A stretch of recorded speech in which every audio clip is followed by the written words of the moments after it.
is Lynn Lassotovitch. Lasso, I'll go by because it's a lot. I'm a cowgirl. I should be just a lasso. So anyway, I'm here at Central Valley Talk, and we're brought to you today by DateMe.Solutions, which is my company, and DateMe.Solutions is all about helping single people. And I know firsthand, I've been on like 100 dates. I've been on more than 10 dating sites, and over the course of a few years. So I get it. I've been on those. I've had the ups and downs of those corresponding with you that claim to be love, and then you find out they don't look anything like their picture, or they want something. So this segment is about, I'm single, now what? Well, when you get single, it's like, okay, where do I go? What do I do? Who do I communicate with? How do I communicate? I'm shy, and it might be kind of tough. Well, the first thing is you got to get healthy. I suggest that you look at yourself physically. If you're not physically fit, consider doing that. And that'll help you so much with the stress of the single life. And not just that, maybe you need to see a counselor to get emotionally healthy. I did. It helped me a lot. It helped me see why I kept attracting the same kind of men. And I loved them and they loved me, but it was not good for either one of us. So what I also want to talk to you about, things that should be really easy. On my website, there's a tip from one of a testimonial, and the guy says, dress for the man that you want to be. Don't look like that slob that left or got left. So, that goes from shoes to pants to shirts. Hey, fellas, don't wear those shirts that look like you got in the dryer with them. Those don't make very many points. And that beer can, it doesn't work either. So at the minimum for a man to go out and be dressed, I would say a collared shirt, leather shoes, or nice shoes. Tennis shoes will work if you're going for the athletic look. But think about what you're wearing, because you may or may not be able to attract that gal that you're looking for. So put your best foot forward. Women, wow. I took a look at myself. New hair, new makeup, a little weight gone, maybe a little weight back after COVID, but I'm working on it. So being healthy is what it's all about, and finding a new way to deal with our single life. So, some questions that people always ask. What's an appropriate question for a first date? Well, their responsibilities are real important. What is his or her responsibilities? What's the responsibilities to the family? Is he, taking care of somebody within the home, or their children within a home? It's important to know especially if you're childbearing age, et cetera, where you stand on children, and the amount of participation maybe that would be expected from them. Also, travel. As we age, there's more and more people who want to travel. I think everybody wants to at least travel out of the house after COVID. So, so you need to know what their activity level is. Are they going to be able to go climb Mount Kilimanjaro, or do we need to look at something like maybe the Forced Air Underground Gardens, or do we need to look at maybe it's going to the coast versus something more strenuous? Now, do you like pickleball? That's a good one for me. How about golf? That's a good one. Hey, boys and girls, they meet each other at the golf course a lot. They can meet each other at the pickleball. So if you're thinking about getting in shape so you can go and be more active, there's a lot of people to meet. So I'm encouraging you to do that. Topics that are not appropriate for a first date. Money. Money's not appropriate. Most of the scammers will hit you with that very early, and that's not appropriate. Sex is not really appropriate either, unless you're just saying, "Are you still interested?" So, the 30-year-old guy says to me, he said, "Well, there's 10 women at the bar. I'm going to ask every one of them to go home with me tonight. One of them will." Uh-huh. And he said, "It's worked over and over and over again." Great. Did you keep any of them? So that's a thought. How long should your first date last? I would say plan like 15 minutes. Go for wine or coffee. If it's going really great, you can talk her in or him into staying a little bit longer. But you can both talk yourself into the relationship, and if you stay there long enough, you can talk yourself out. So consider that. Sometimes we need a little time to let it ruminate what this person is all about and what their good qualities are and how they fit within your own life. Some people say that they can tell within the first 6 minutes. Actually, that's my book, plug for the book, 6-Minute Dates, the guide for modern dating. They say that I can see when she got out of the car. I could tell when he got out of the car if I was going to be interested. So you really don't need more than the 15 minutes. A 2-hour date can be, unless you've talked a lot on the phone or something, you may or may not, that may or may not be to your best result. I encourage you, looking for Mr. and Mrs. Right. Some of you guys are in sales, and you know that it takes X amount of calls to make an appointment, X amount of appointments make a sale. Well, it's the same way with dating. It takes a lot of it may take a lot of numbers before you find Mr. or Mrs. Right. There's a lot to consider. Okay, are their goals aligned with your goals?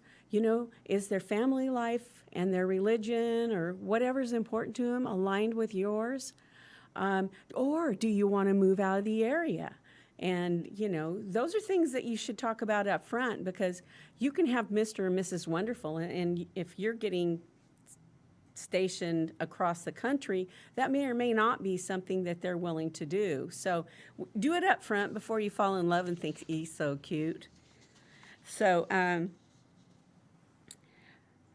another thing, guys, this is it's embarrassing to tell you, but it's terrible for you to go somewhere and show up with hair in your ears, okay? Work on that, because all women feel the same way. Who wants to bite an ear with hair? So anyway, again, on women, hair, makeup, clothing, you may need help with the clothing choices, especially some of us that like to eat, we got to find something that makes us look slender. I'm working out, and follow me on that, because I'm committed to 30 pounds. So if you see me at the ice cream place, go ahead and mention it. So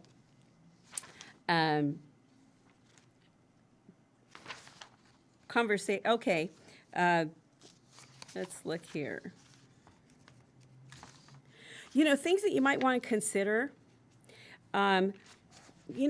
What do you, and everybody always asks that, they still ask me this, what do you want in Mr. Wonderful? What is it that, does it for you? Well, I usually say it's a best friend, and they don't look at me like, well, you really didn't help me. But if you can't be my best friend, why do I want you to be anything more? So, so do an assessment. Things that are important to you, things that you can live with, things that you can't live with.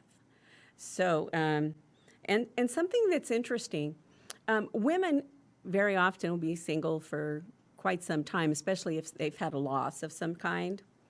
Men aren't that way. I say you want a soft landing. You don't want to have to go through the work and be alone, and go through the lonelies and the frustration, and yeah. So, been there, done that, did a lot of work, and I'm glad I did because I do know what music I like now. I didn't know that before. What kind of were your favorite places to go? What do you want to do with the rest of your life? All of these things you should be asking yourself because, when you find out, oh, he is so hot, maybe maybe I could relax all my standards because he's really hot or she's gorgeous. And so think about that. Then that way you have a way of holding yourself accountable. I do coaching as well through DateMe.Solutions. And the coaching is most of the time I find out what you're all about, what you're looking for, and what you can live with, what you can't, a little bit about your history. And I try to help you to follow your own heart. In other words, not get swayed one way or another, thinking that all those things that were valuable to you 5 minutes ago before he or she walked in aren't valuable anymore. And for example, I had a customer, and let's say there's a person that lives out of town and is a female, and offers to come into our area and stay for 2 or 3 days. Cool, right? If you're a guy, yeah, way cool. Well, then you find out maybe a little bit more. What is her home life like? Where does she live? Does she have she's a grandma. She's got a bunch of grandkids, and she's living with them. Well, if that's the case, we could be desperate. And so we don't want to find somebody out of desperation. We want to find somebody that fills that spot in our heart. So, there's a thing that I really want to say to men. Very often, if a man writes a profile, this may be the way it is. I have a house, I have a business, I have a boat, I have. And so he's saying, I'm strong, I've conquered, and I am successful, okay? Well, but what he really said was, he's rich, gold digger, come on. So think about the story that you're putting out there. I wrote the same profile, and it was like, I'd like to have breakfast on the veranda overlooking the lake with you. So I said he was comfortable, but I didn't have to say all the rest of the stuff that would make you only love him for what he has. And that's a big deal. Men so often forget or don't understand or acknowledge that they're more than the sum of all they've accumulated. Their boats, their houses, their millions, or not so many millions. They have value just for being a man, and for being a good person, and for so when you're taking your inventory on who you are and what you have to offer, don't just stick to the material things. Understand your real value as a human being. Maybe you volunteer. Maybe you, maybe you help at the schools. Maybe you're American Red Cross folks. They're my fave. They're looking for volunteers right now. So anyway, I just had to butt in with that. So you're going to make a list of things that are good about you, things that are not so good, things that you're looking for. Hey, I want to trade up this time. I don't know about the rest of you guys, but trading up is all good. So I want to be prepared. I want to have skills. I want to have maybe a look, whatever it is, that could get me from point A to point B. So, um, it's also important, especially for those of you that are going online, that's a bumpy road. And I'm not saying you shouldn't. I've been on more than 10 sites. By the way, those places don't have a conscience. If you get on there tonight and tomorrow morning you change your mind, too bad. You just paid for a year, and that's the way it is. So you might as well learn to like it. I went on one site, and they had 4 men, and they look like Duck Dynasty, which that's a great look for some people. But for me, the places I like to go and the things that I like to do, I'm not going to do a lot of hunting or, things that you would think would fit into the Duck Dynasty mode of operation, whatever that is. So, another thing is times have been tough. So keep an eye out on drugs, alcohol. If you like to do them, more power to you. But if you don't, you need to know that going in. So, what's ironic too is men will tell things that women won't tell.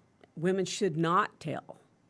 As far as money, they'll say, okay, I have a house here and I have, this is my lifestyle, et cetera, et cetera. Well, to a 20-year-old one, that's not a big deal. But as we age, it is important to know what that say if somebody quits their job, what's that lifestyle going to look like? Because you're not just finding someone that to love and all that. You're finding somebody that to give a life to in many cases. So, women, do not talk about your money. Do not give them access to your money. Exclamation point, please think about this. Think about how much private time you need. Can you stand somebody being around you all the time? You go to work, you come home, and, it's like 6 o'clock, cook dinner, whatever. I mean, are you really good for the next 3 hours to be with somebody all the time, or do you like to be by yourself some? Do you like to go out and eat high on the hog, or are you happy with fast food? Those are little bitty things, but a whole bunch of little bitty things can add up to something. So, think about your lifestyle. Think about what's important to you. Spontaneity. I'm very spontaneous, okay? I make my plans as I go through the day. I may have plan A, B, and C when I start the morning. And then by the end of the day, I might have really be on plan D. So I'm very spontaneous, and I'm very flexible. And I'll make room for things in my life that are important. Others, they like to plan, and I could make them crazy because they're more rigid. And, I land and I'm gone. And they need to know that you're going to be there at such and such time. And they get comfort in that, in their routine, which I don't know what a routine really is. I'm a little bit, yeah. Social versus antisocial. Do you like to be around people? Like for me, okay, I meet people all day long, every day. Some months I meet nearly 1,000 people. Some months it's not as many. So when I go home, I'm not really looking to go out and socialize all that much. But if somebody works, maybe they work in the trades or they're retired and they want to go places and they want to do things. So you need to know that going in, so everybody can be happy instead of one really happy and driving that other person crazy. So how do you feel? Small thing, animals. Do you want animals in your house? Do you want the animals in the house like sleeping with you? Some people, I did it when I was younger, not so much now. Too much work. So there again, I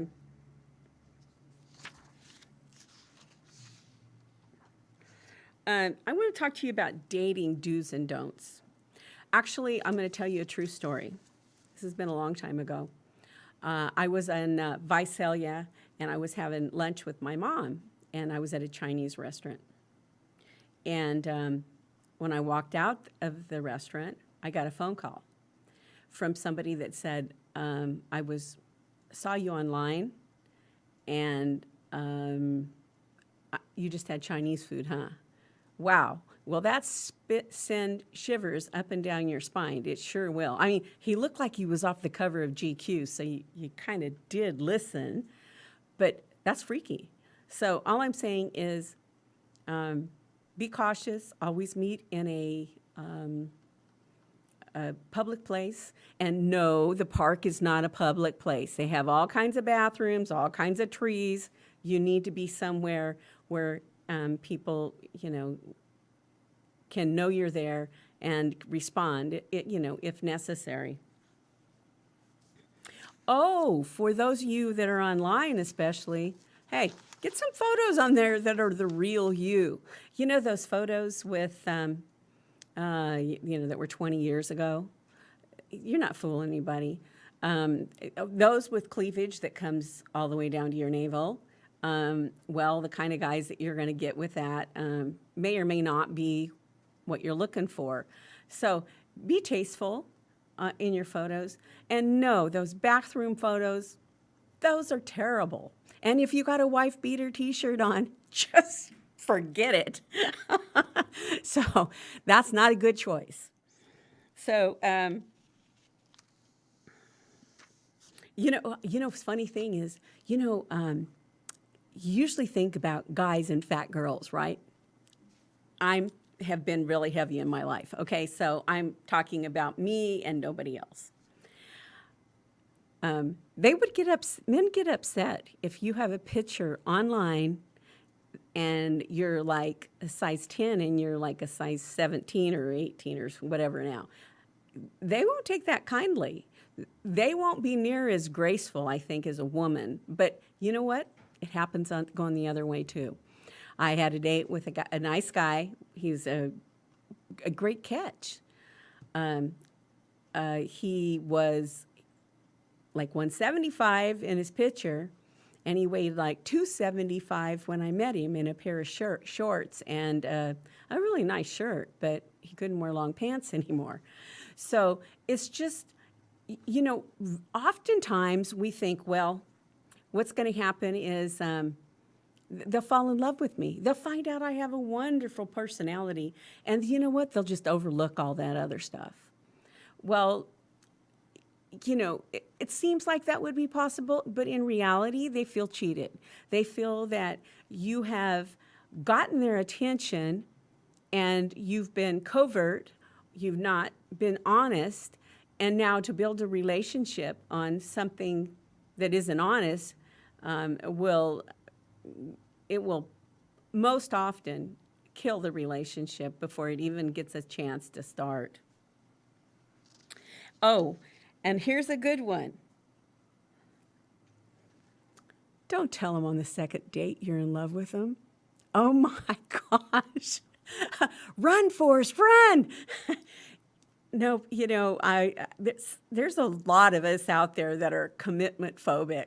And actually, if you ask me if I want to go on a date, I'm like, ooh, that sounds like a date.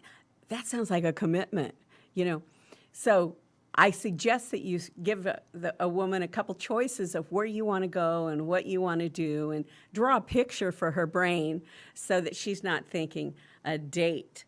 And very often, women are the entertainment committee. And so now I have a date and I have to figure out where we're going to go. So, that's not really glorious for either person, So pick out what it is you like to do and then give her a couple choices and you'll be a lot happier, both of you.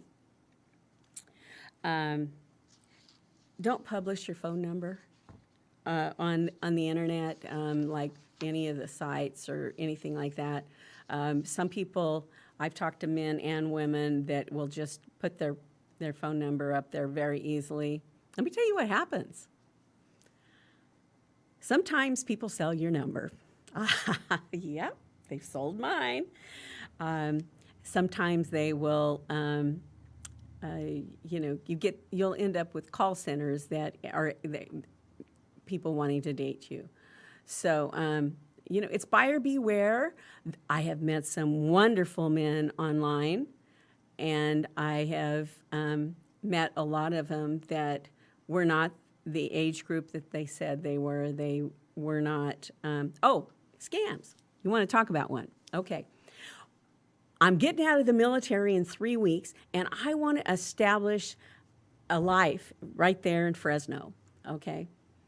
And so they want to talk to you, and then, whatever happens. Usually for some reason, they get waylaid somewhere else, and they need you to send them some money. Or things to look at when you're online. They say that very often they'll use these, in Fresno, we're a big town, but there's all these little cities. There's Carruthers and Kerman and Oakhurst and Clovis and all these small towns around. Well, they've learned that you feel more comfortable if they approach you from a small town. Doesn't mean they live there. It just means that they think you'll trust them more. And don't be surprised if they can tell you how many miles Kerman is from Fresno. Don't be surprised if they know how far Krispy Kreme is, and they make noise like, I'm going to meet you there. And there's Krispy Kremes, honey, in every town, so it wouldn't have to be here. So I want you to go in with your eyes open. There's lots of fun to be had. Okay, DateMe.Solutions, I'm all about creating events for groups so that we can meet together in person, face-to-face, and there really isn't any correspondence before that. It's just everybody's subscribes to DateMe.Solutions, and then they get on a list. When I have an event, I notify you of when the events are and the times and et cetera, et cetera. I also have a newsletter. I have one that's going to start going out in November, and it will have like a complete history of some events or future events. I'm going to work on about 4 months worth, so enough to get us maybe up to Valentine's Day. So you can make your plans around that. What do you expect when you go to one of my events? Well, for the most part, you expect people that are just going to be friendly. For the most part, in the past, I found they all treat me like family. The subscription seems to eliminate a few hurdles, like the players aren't attracted necessarily to a subscription. I don't have it built in where they can't get in, but thus far they haven't been very interested. So it's all about meeting real people. It's all about finding people that actually don't want to play, that want to find a life. And, I want to find a life, not just date this one this month, somebody else next month, and all that. I mean, there's, people think it's glamorous to date a bunch of people or go a lot of places like that. I don't think so. I think very often when we're single, we're looking for that other piece that makes us whole. And I think that DateMe.Solutions is a great way to do it because we have good people that are seeking a life, not just a plaything, or it could be somebody who wants to travel. That's fine. Making a connection with others that want to travel. Well, thank you. This is Lynn Lassotovitch with DateMe.Solutions, and this is Central Valley Talk. Thank you.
This is Lynn Lassotovitch, and I'm at Central Valley Talk.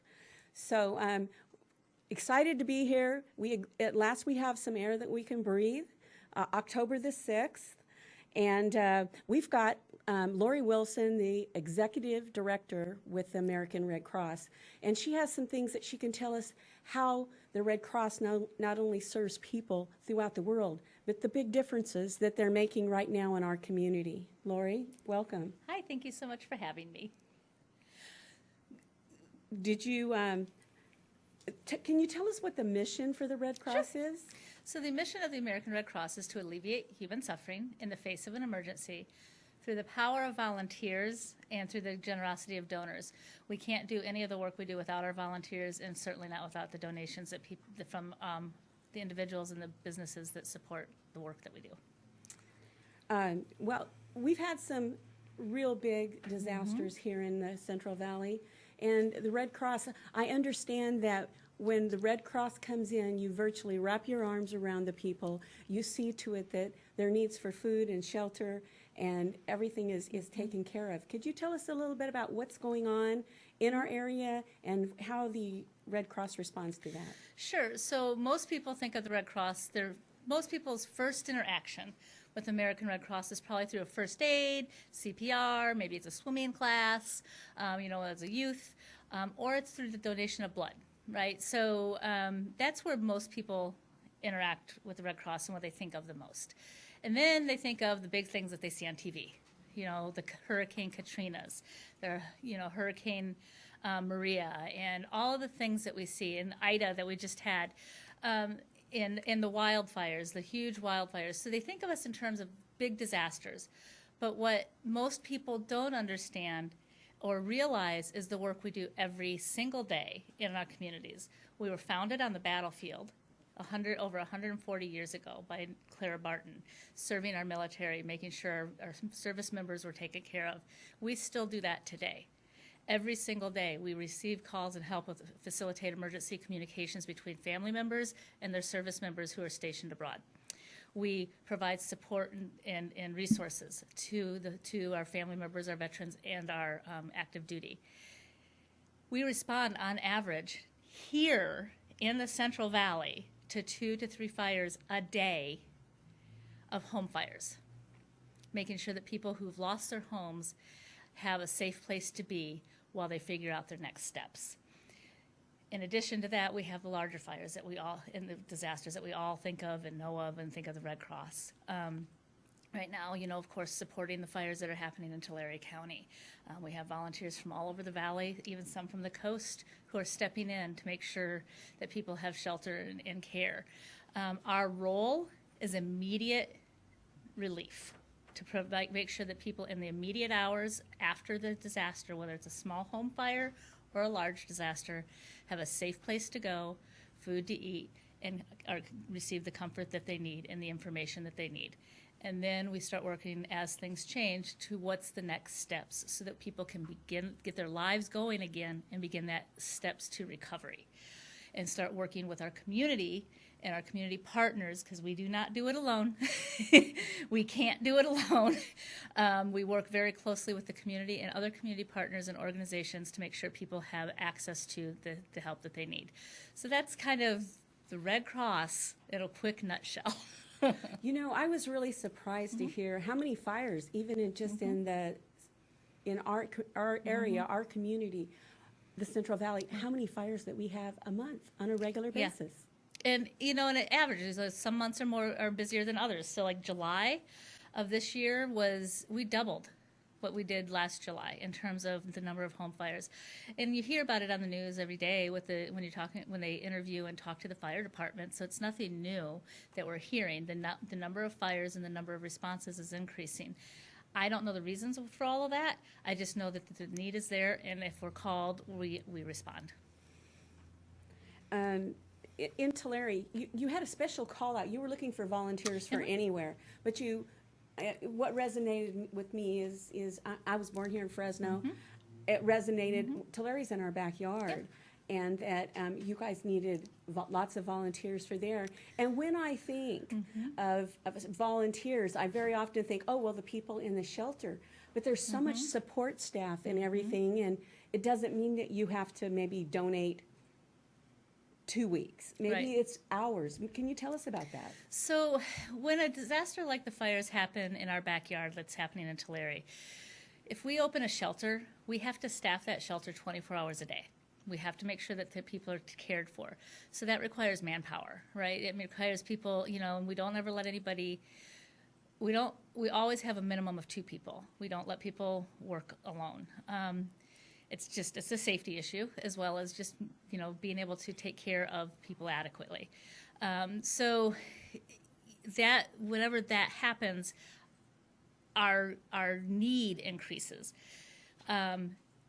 We also have people that are doing logistics, which is getting the stuff and distributing the stuff, making sure that we have that, arranging the transportation. We were getting emergency supplies for the people that, as evacuation orders were lifted, to some of the remote locations. So we had to bring volunteers in from Fresno to drive the emergency response vehicle into those mountainous areas to get those supplies there. So it might be doing that sort of thing. As we start getting into the next phase of this disaster, as evacuation orders lift and people begin recovery, and those who have lost homes or have severely damaged homes, working with them and the county to figure out what that recovery looks like and get them access to the resources that they need. So it changes, and the kind of work you can do and how much time you give can change. I have a volunteer who's working in the Emergency Operations Center, representing the Red Cross and making sure that we're planning with them. So there's opportunities like that. There's just so many different ways that you can help. Working with the Red Cross, when we talk about that 2-week, if you are trained and you are in a job and you decide you want to, say, go help in the hurricanes, so those folks who went to Hurricane Ida to respond, those folks go for 2 to 3 weeks. We don't send people for a day when you're from, or 2 days. The cost is too high, for one, and for two, we need to make sure there's consistency. So you'll go for 2 to 3 weeks. When it's in our backyard and we need to locate the response right here and we need this help locally, and it's small enough that we don't bring in resources from outside of here, we start having to be a little bit more flexible with the scheduling. We would like a 12-hour shift, but if you just can't do it, having said all that, you can't just pick up the phone when the response is happening and say, okay, I want to be a Red Cross volunteer and work in a shelter, put me in there tomorrow. It doesn't work that way. We have to give you training because shelters are not just a matter of setting up a cot for somebody to sleep on. There's many other factors that go into the planning and the organization, the structure, the safety, all the things that we have to think about, as well as trying to provide that comfort. In your volunteers, we typically think of a shelter and think of people that would work there, or we may think, well, in my case, I help you with some of the speaking, but there's all sorts of tasks, and people may not think about the nursing part, the healthcare part. That's really important too, and I know you have a call out for that right now. We do. So, like everybody across the country, nurses are in short supply, and in our shelters, we have to have nurses. We have to have a nurse or a EMT, somebody in health services, licensed person available in case something happens. So we have to either rely on our county partners for that, but if we can have Red Cross volunteer nurses that take that role, and what they do is just beyond monitoring to make sure people are okay, particularly people that might have health issues, If they've left their home in a hurry because of an evacuation and they left medication behind or durable equipment behind or things like that, our nurses help facilitate and get those things for them so that they have what they need. So our nurses are mental health volunteers. Disasters are very stressful. They're very traumatic. We have mental health volunteers that help work with. We have spiritual care volunteers that come in and help people just process and deal and manage the stress. And wildfires, this one, it goes on. And you're sitting there and you don't know. You don't know. Is your home okay? Isn't it okay? And so those volunteers, those specialized volunteers, they're essential to help people deal with that. Well, I'd like to give a shout out. Any of you retired people that have skills in healthcare and any of these kinds of, or you can help with a shelter. We all have tasks. Some are great and some are skills, and some of us can do a lot, and some of us, like me, can help just a little. Exactly. We will find a space for you to help, because we have people that come in and help with the front desk and answer phones. We have some with our fundraising staff was doing a mailing today. We have people that come in and help with mailings. We have youth volunteers. We have one volunteer that comes in once a week to make sure that the vehicles are taken care of, to make sure our vehicles are fueled, clean, and ready to go, and make sure that the maintenance is taken care of. There's all sorts of things you can do, whether you have a little bit of time or a lot of time. Of course, we will take everything you will give us. But we also don't ever want to burn people out. We have some people that want to do everything, right? And that's a real quick way to burn out. So let's start small. Let's start with what you really want to do and start building from there. And we can find a space. You would be really surprised, because the Red Cross, 90% of what we do is done by volunteers. We have just enough staff to make sure that the volunteers have what they need to have to do the job that they're volunteering to do. Well, there you have it, folks. This is Lori Wilson, the Executive Director for the American Red Cross. She's really easy to work with. You have questions or issues, or call a Red Cross. Those people are very responsive. And join the Red Cross family. We are a family. We might be a little dysfunctional sometimes, but we are a family, very much so. And it's a family of humanitarians, and that's the best way to be. This is Central Valley Talk, and I'm Lynn Lassotovitch, and this was brought to you in part by DateMe.Solutions. So thank you for your part that you play, and all of the volunteers that are standing at your door right after we get out of here. Yay! Thank you very much. Thank you.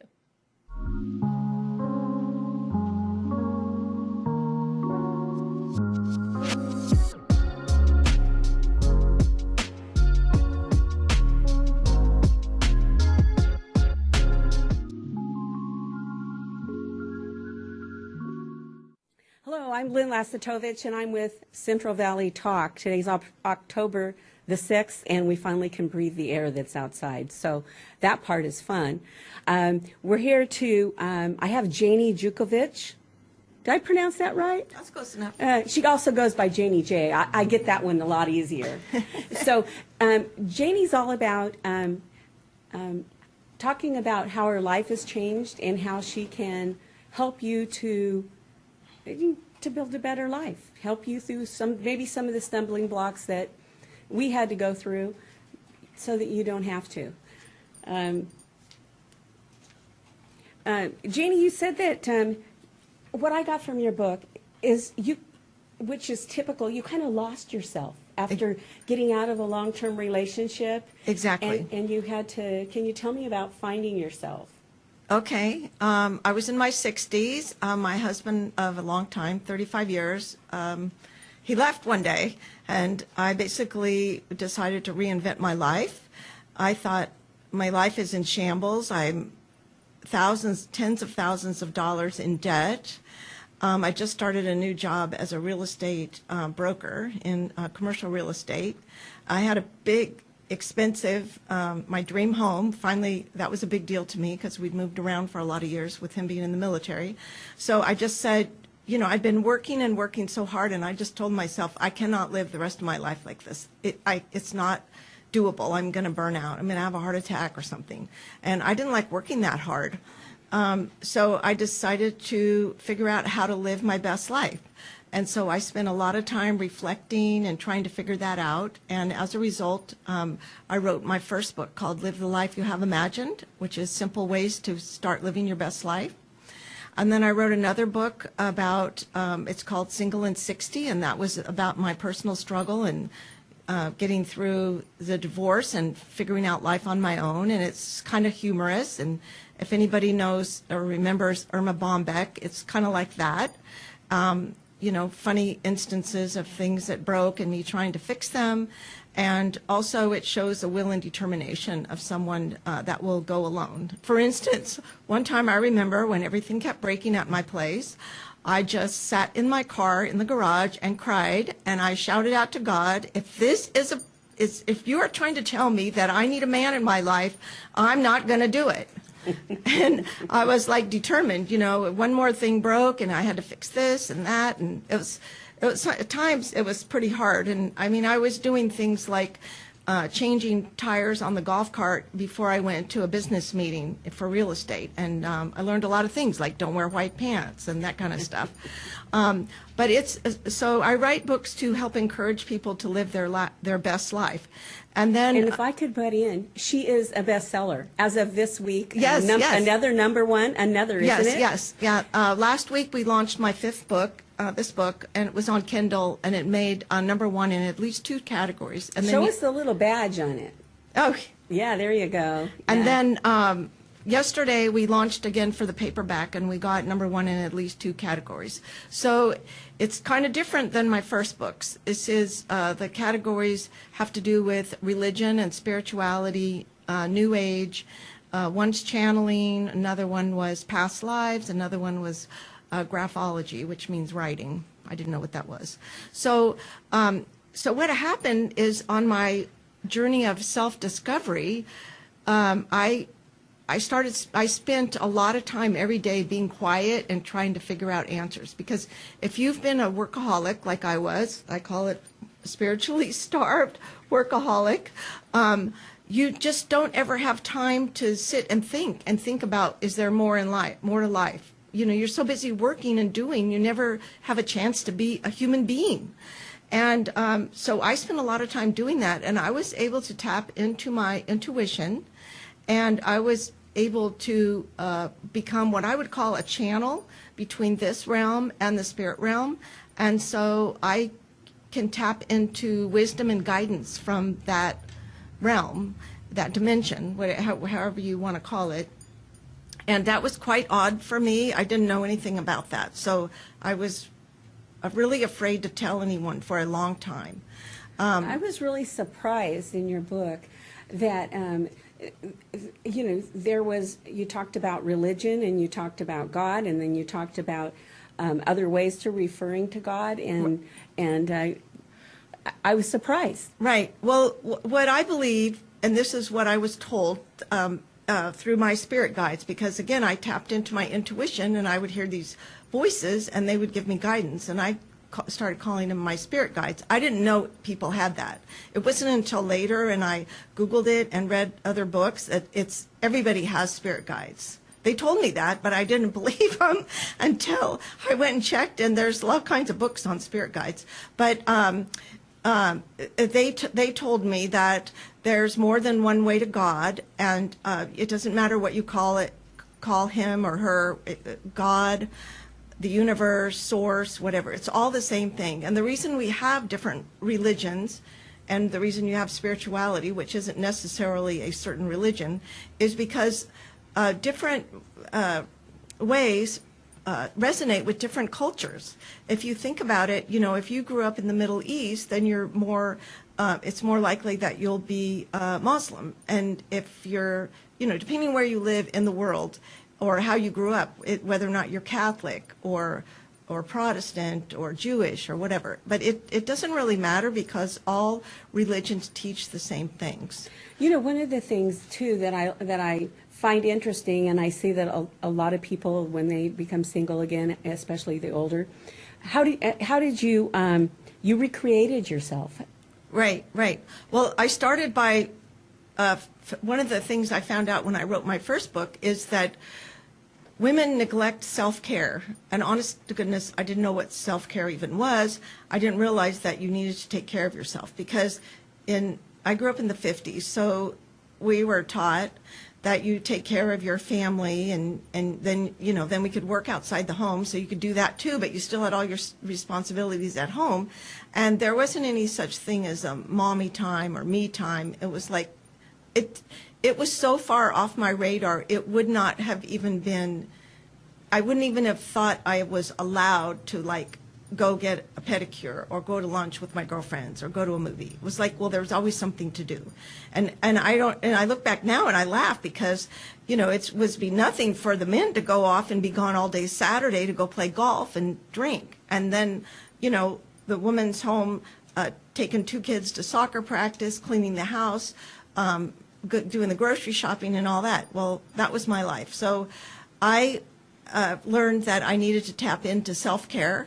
And along the way, I, instead of being in my, I would call it male energy of business-like, making money and being real organized and all that sort of thing, I tapped into my femininity. So instead of wearing really plain clothes or just barely any makeup or having like really short plain hair and little tiny earrings and barely any lipstick and, wearing really sturdy, old-fashioned clothes, that I thought, well, why not? I could do what I want, and I went out and bought all kinds of new underwear and flashier clothes and started, getting my hair done lighter and lighter, and I let it get long, and then I let it get short, then sometimes it's curly, and I decided that I like being feminine. So I really do look a lot different, and then I also lost 35 pounds, which may not sound like much, but I went from an extra large to a medium, so that's a big difference. Right. And then I got a lot more fit.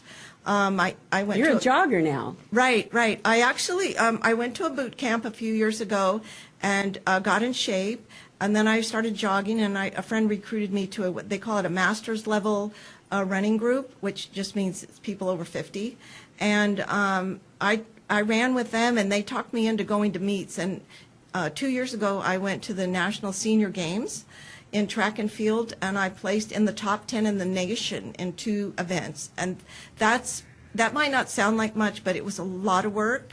I mean, I'm talking running 20 to 30 miles a week in practice. Wow. But most of the people you're competing with, they ran track in high school or college. I never did any of that. I played tennis for a couple of years in high school. That was it. Now, you have a new book that's going to be, you're working on other books. Right. I have lots of books in process, but I've been in real estate for the last 25 years, so I had to cut down my responsibilities being a property manager and then quit being a real estate broker so that I could focus on the books. So the reason that I wrote this book, The Unimagined Awakening, was because of the next book, because the next book is a big book. It's the entire book was channeled, and that means that I sat quietly and they call themselves ascended masters, which means they're more evolved beings in a higher dimension. They dictated the whole book to me, and it is all about why we're here and all the lessons we are to learn. So it's 100 lessons that we are supposed to learn while we're here. And I was told that during my lifetime, this would be my mission to transcribe these books, get them published, and to go out and teach it, and of course live it, because that's part of, you got to do is you want to teach people what to live that way, not just do what I say. And they told me there would be 3 discourses. So interestingly enough, just a month or so ago, I started getting the downloads for the second volume, and I'm more than halfway done with that. You've become quite a prolific author. Oh, I just sit and do it all day. Right. Thank you for coming on. Okay. Central Valley Talk, and I'm excited about your journey, many journeys, and do you have a closing, anything to say in closing? I'd like to say, if you want to know more about this, my women's website, the one to encourage women, is www.janiej.net. And if you want to know about the more spiritual stuff, you should go to www.thenewIammovement.com. And I have videos and blogs and that sort of thing, so you can find out more about what this You have a journey is. teaching series too, don't you have DVDs or something in there? I have 2 online courses right now. One is about, called Positivity Reboot, and the other one is Cheat Your Way to Better Habits. The other thing I'd like to mention is you can go to YouTube. I have a couple of YouTube channels, but the one that I would encourage people to go to the most is Janie J. Soul Connector. And there'll be little snippets in there of what is in the upcoming book, which is called The New I Am Document, Volume 1. And you can kind of see what these little lessons are that we're supposed to learn. I thought they were pretty entertaining and give you a different perspective on things in life, because often we think that we exist alone, and we don't. We're actually all connected. We really enjoyed this today. We've learned so much. Again, this is Central Valley Talk. I'm Lynn Lassotovitch. Here we are with a renowned author. Check her out, folks. She's come a lot. They say, you've come a long way, baby. Thank you.